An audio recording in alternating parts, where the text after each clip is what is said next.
Welcome to the Workology podcast, where we discuss the science and art of the workplace, gain powerful insights, resources, and perspectives on the industries of human resources and recruiting. Join your host, Jessica Miller-Merrill, chief blogger of bloggingforjobs.com, for an in-depth and no-holds-barred look into the future of our most powerful business asset, the employee. And now, welcome your host, Jessica, with this podcast episode of Workology. This podcast is part of a series of podcasts where we dive into the topic of generations at work and the differences in the changing workplace and the business landscape.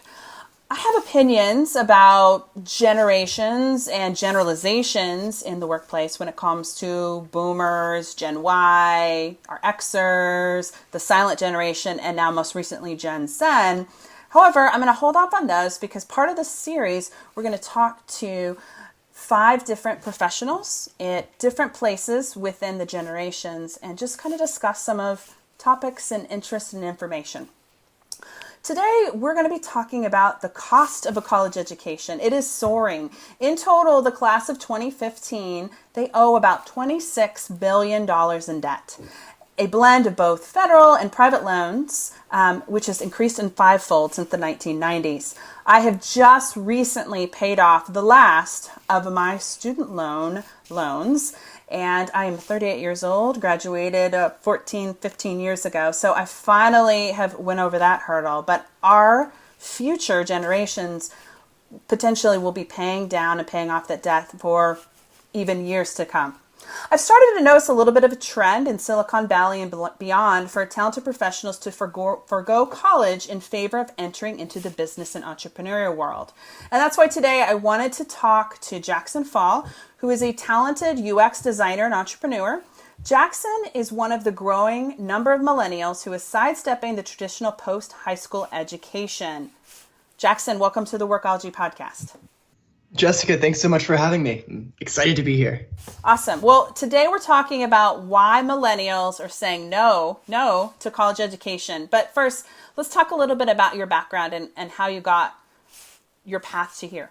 Sure. I guess the really quick summarized version could be that I was born in Los Angeles, California, and moved to Oklahoma City when I was 12 years old. I've always been very, passionate about design, and I guess you could generalize that out even further to entrepreneurship. And really, it was all rooted in kind of the booming of the tech industry that was all centered around Silicon Valley. So when I was 16, I spent a year abroad in France, came back to Oklahoma City, and I dropped out of high school because I had realized that as much as I had changed as a person, where I was living and where I was going to school hadn't changed at all. And I was personally ready for something else and something different.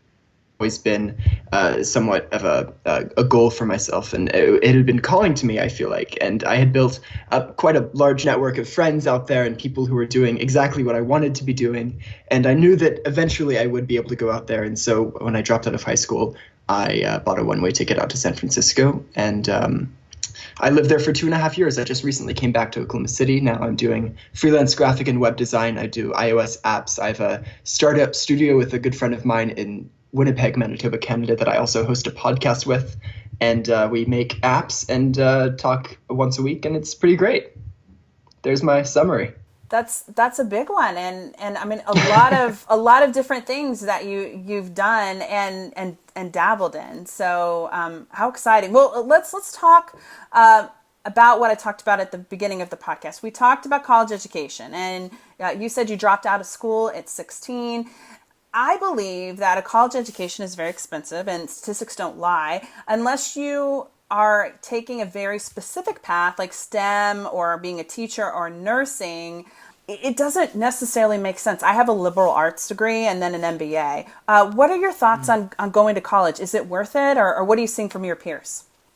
Well, so this is the thing that I'm noticing a lot, especially being in the Silicon Valley kind of network, and that it's for lack of a better word, it's completely removed from reality, all of reality, where it's a world where dropping out of college is actually a sexy badge that you can wear that is it's conducive to a is conducive to a more productive career. If you're a high school dropout, that's even better than being a college dropout. It's completely backwards to what so many people would consider the norm. And I think the only reason that is because the people who are in charge of hiring read stories about Mark Zuckerberg's and your very young dropout founders that start Facebook and whatever other service that everyone uses now and are worth billions and billions of dollars. So they figure that if people are dropping out of school, they must have a really good reason to. And if you can hire them for your company, then you will be essentially taking claim to this talent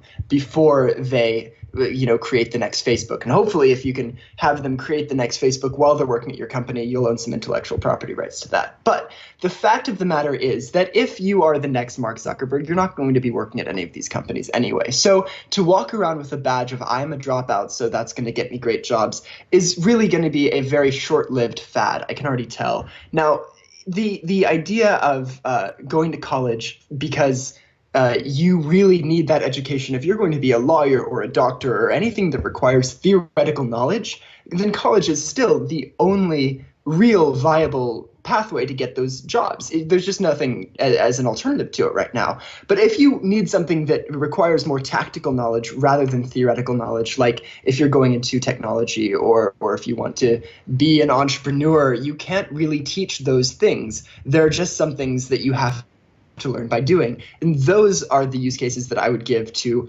considering alternative education, because you can't just drop out of college and say, I'm done with learning because I know everything. I mean, when I dropped out of high school when I was 17, of course I thought that I knew everything that there is to know. Like, just what every 17-year-old in the world thinks, that you already know everything that there is to know. But of course, that's never the reality of things, and there's always something more to learn. So as you kind of get past that and you realize that maybe it's not the fact that you don't need education, but rather that college education, the way that it's traditionally structured, is just not, the cons by far outweigh the pros. That's what I think. What are you seeing from your peers? Are they sidestepping college? Are they going in? What are some things that you're seeing in this particular area?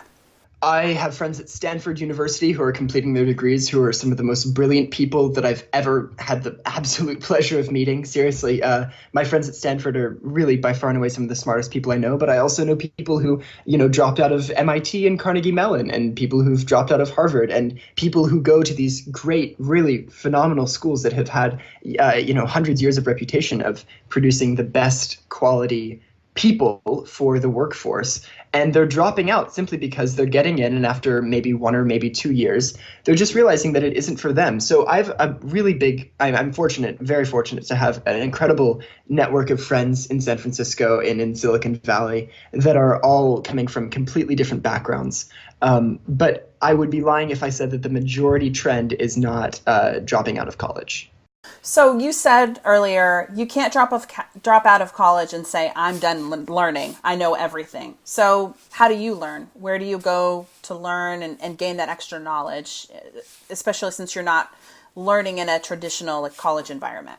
Well, personally, I've learned more through the actual jobs that I've worked in Silicon Valley and in Oklahoma, freelance capacity, wherever I really am. I always say I can work where there's free coffee and Wi-Fi. But it doesn't matter where you are. But the work experience that I'm getting working at these startups, leading design teams, making apps from scratch and kind of seeing how people work together, that's that kind of hands-on tactical knowledge I was talking about that you can't learn in college. And if you went to a college where you were actually working on building a startup, if that's the industry that you want to be in, I'm kind of biased since that's the only real vantage point I have into this is through the lens of Silicon Valley and the tech industry. But the experience that you get from actually doing it is magnitudes greater than anything that you can get from just listening to lectures, from how other people have done it. And on top of that, if you're in college and you're taking, whatever class, you most likely only have one professor who's teaching that. And when you're working in a startup environment that's fast-paced and moving every day, you're working with, depending on the size and scale of it, anywhere from a team of 5 to 20 plus people, which is you're getting constant feedback and constant creative juices and energy from them. It's it's an incredible thing. And it's something that I think a lot of people kind of discredit when they think that college is the end-all say-all for education and what education means. You're a freelance UX designer and developer. How do you find work? I'm assuming it's not using traditional methods like online applications and job boards. I would be lying if I've said I've ever used a job board or an online application. I think the majority of the work that I get is always through word of mouth. I've been, like I said, incredibly fortunate to build up a really supportive network of people that are somehow always in need of a designer, which is great for me. I'm just kind of racking my mind right now, and I really do think that word of mouth, and I'm generalizing word of mouth to mean anything through social media connections that I've built. It doesn't have to necessarily be people that I work face to face with or have been met in real life, but it's people that I've made meaningful connections with nonetheless, and that I've ended up pursuing more professional relationships with just through Twitter or meetups in Silicon Valley, or a friend of a friend at a conference introduces me to this guy, whatever it is. It's usually just through the word of mouth. If you were approached by a head of talent or a founder of a tech startup, how do they typically approach you to do work? Is there a standard interview process or formal situation that you go through? So usually for my work that I do, I don't go through an interview process, just because I specialize in early stage product design. So when a company is just starting out and they've just raised their first round of capital off of usually an idea, and they need to get to the next level, whether that's getting accepted to an accelerator program, which is usually a 3-month intensive where you work hands-on with a team of entrepreneurs and residents and the people who own this accelerator, whether it's Y Combinator or 500 Startups, or my last startup that I co-founded, we went through an accelerator called Boost VC in San Mateo, California, which is focused on Bitcoin and virtual reality and other emerging, I think they call it fringe tech, the kind of the new stuff that's coming in. So there are these accelerators that are the goal or the prize for a very early stage startup. If you can get accepted into one of these accelerators, that's usually a very big moment for you when you're starting a company. So what I've been doing for the past maybe year and a half specifically is helping early stage startups in really refining their ideas, building out a MVP, a minimum viable product, something that they can show that looks fantastic, works really well, and is just enough to get them those initial numbers that they need to get in. So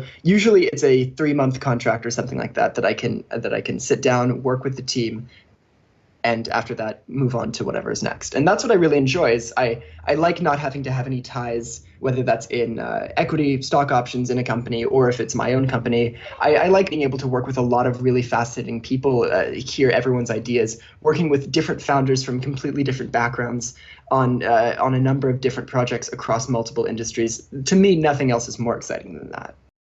Well, let's take a little bit of a reset here. This is Jessica Miller-Merrill, and you're listening to the Workology podcast powered by Blogging for Jobs.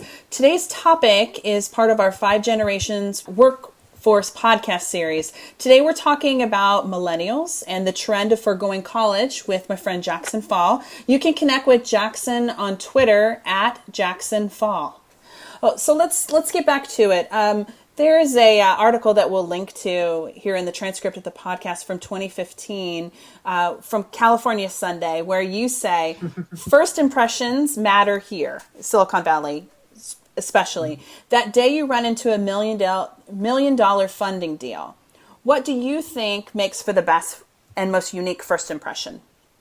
What do I think makes for the best first impression? Well, to be honest, finding someone who is completely genuine and genuinely enthusiastic about whatever it is they're doing, that is what sticks out most to me when I'm meeting someone for the first time. When I was in San Francisco, and a lot of the context in that article is around my work doing personal styling for guys in San Francisco, which kind of became an accidental badge that I wore for a little while in San Francisco. People would come up to me and ask me to, friends of mine, not random strangers on the street or anything, but people that I knew would have me, we would go shopping and go get styled up and whatever, if they have a big meeting with a venture capitalist or if they're going to a startup dinner or something like that.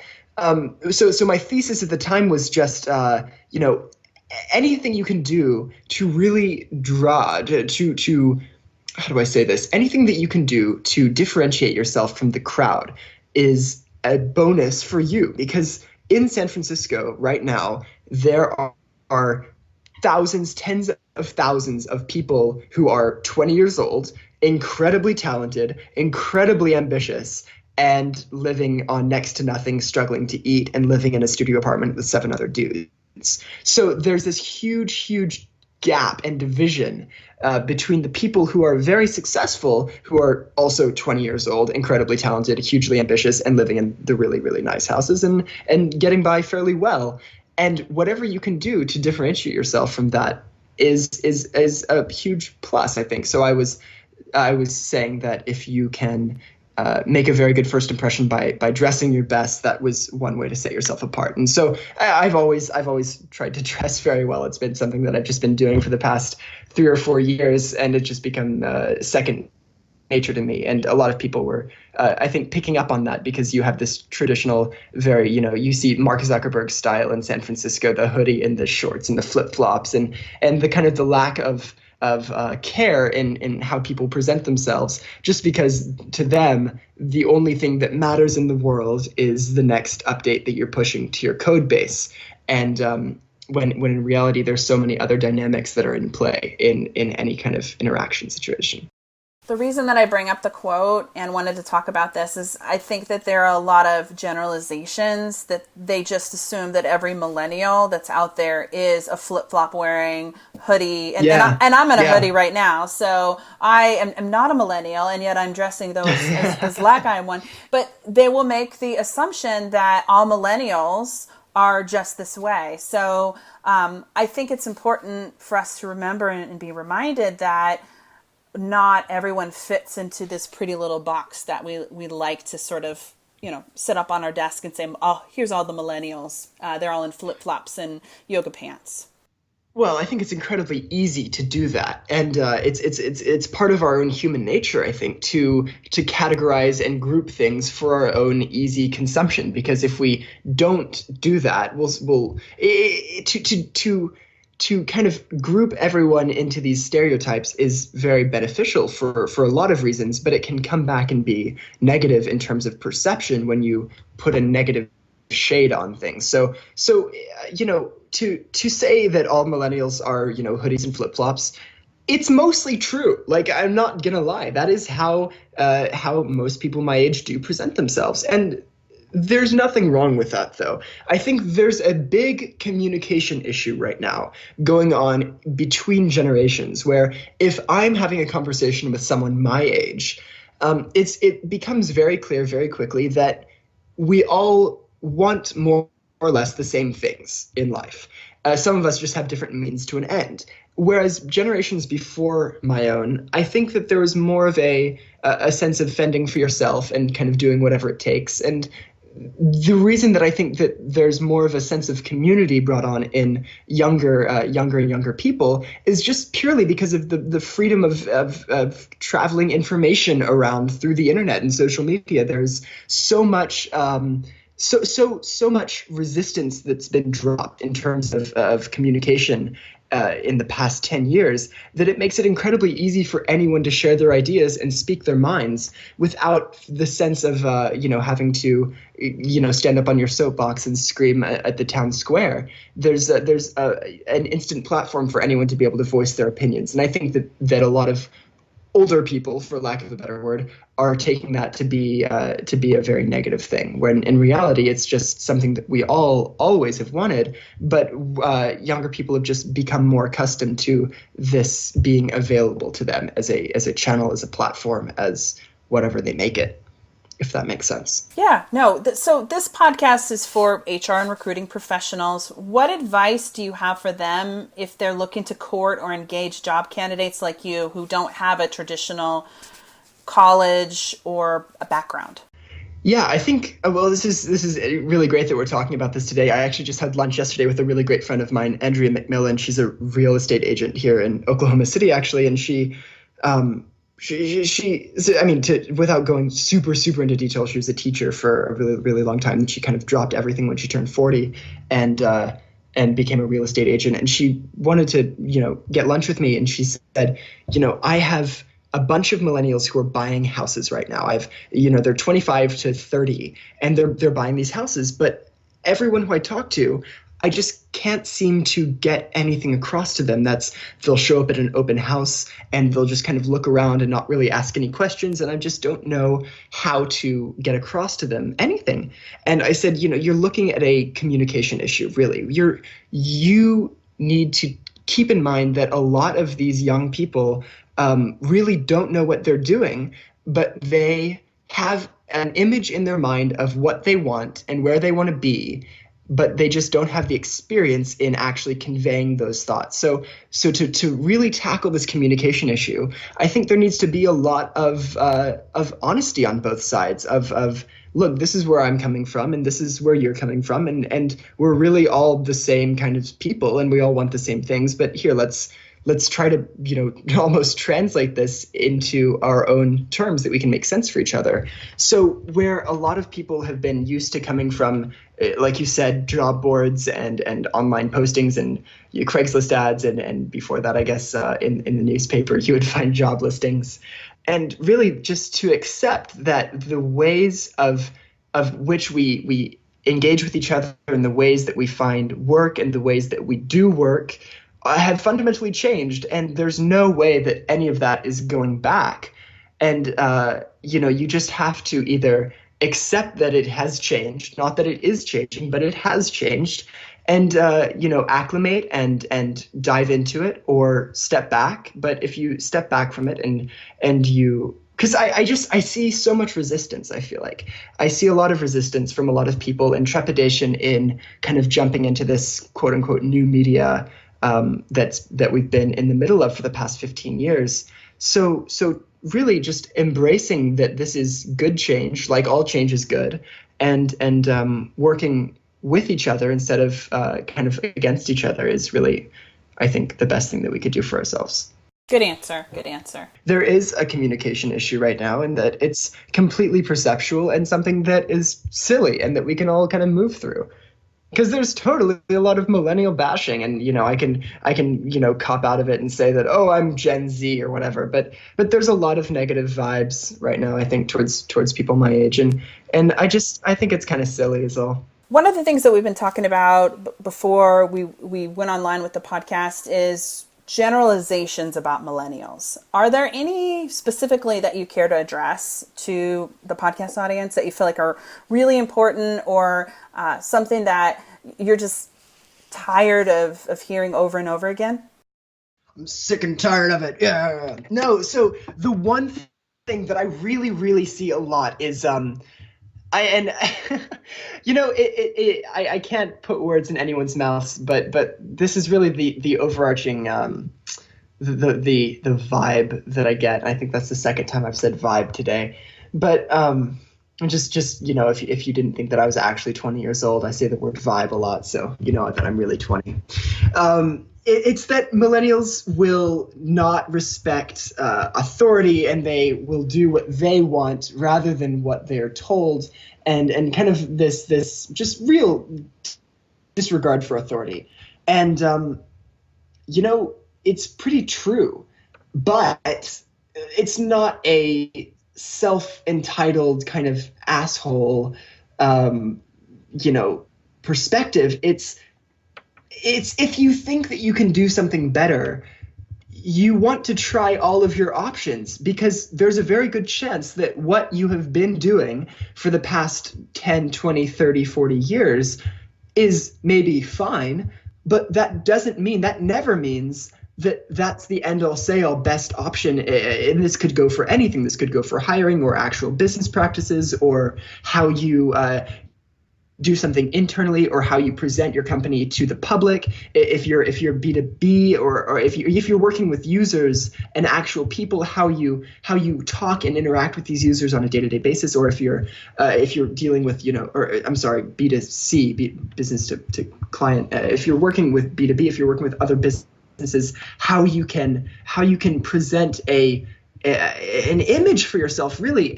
And I think that's a big shift that a lot of companies have been going through as more and more millennials enter the workforce, is just how the company presents themselves as an entity, as a almost, you'll see companies getting Twitter profiles, and they'll have Snapchat stories, and they'll put content on Instagram, and they'll have a blog or a podcast or whatever. But there's a more human aspect to how companies present themselves. And I think that anyone would be kidding themselves if they said that a millennial influence in the company itself didn't have a direct effect on that, because people want real connections now more than ever.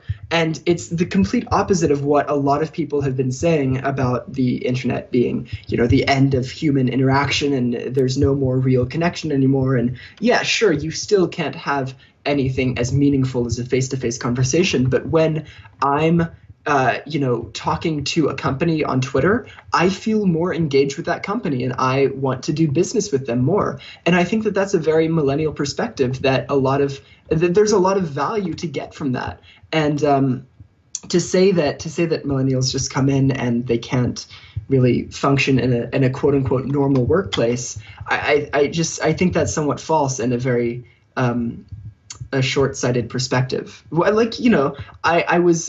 just ordered a Soma water filter, which is perhaps the most pretentious alternative to a Brita filter there is on the market. But it's called the Soma, which is a neighborhood in San Francisco. I don't think it stands for anything other than that. But it's a water filter that has really nice design, and it came in the mail, and it was broken. The handle was broken off the side of it. And so I tweeted at Soma Water, hey, my pitcher's broken. What do I do? And I'm not even kidding. Within 2 minutes, they had tweeted back to me, and they were getting a new one on its way to me.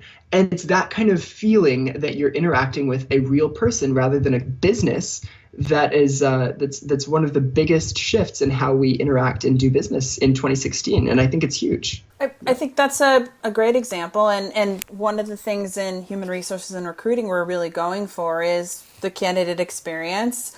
Putting the human interaction back in human resources. The podcast we had on last week was talking to the VP of People, Julie Weber from Southwest, and how they hire for culture fit, and how important it is, and employees are above all the most important part of their business. Yeah, I agree. I couldn't agree more. I'll have to listen to that.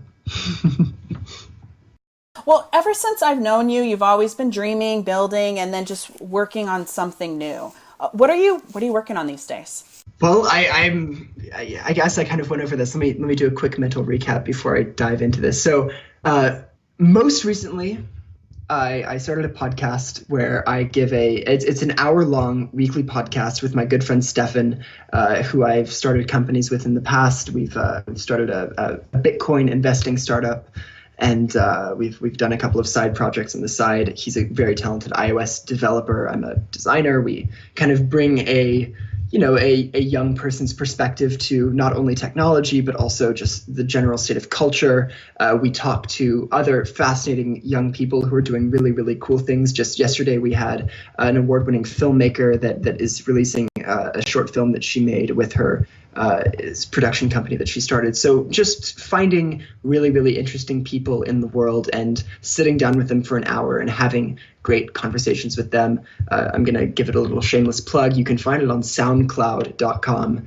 It's called Just Two Brothers. That's the podcast name, is Just Two Brothers. And we're not actually brothers, but we got a podcast and we decided to call it Just Two Brothers. So now it's called the Just Two Brothers podcast, and that's what it is. It's a lot of banter, it's a lot of funny stuff, but we do it for about an hour every week. So that's something that I've been really, really excited to dive back into, is the podcasting world again. So again, I'm super excited to be on your show, just because it's just such a fun network of people, and getting to talk to people that you would never have the opportunity to talk to before.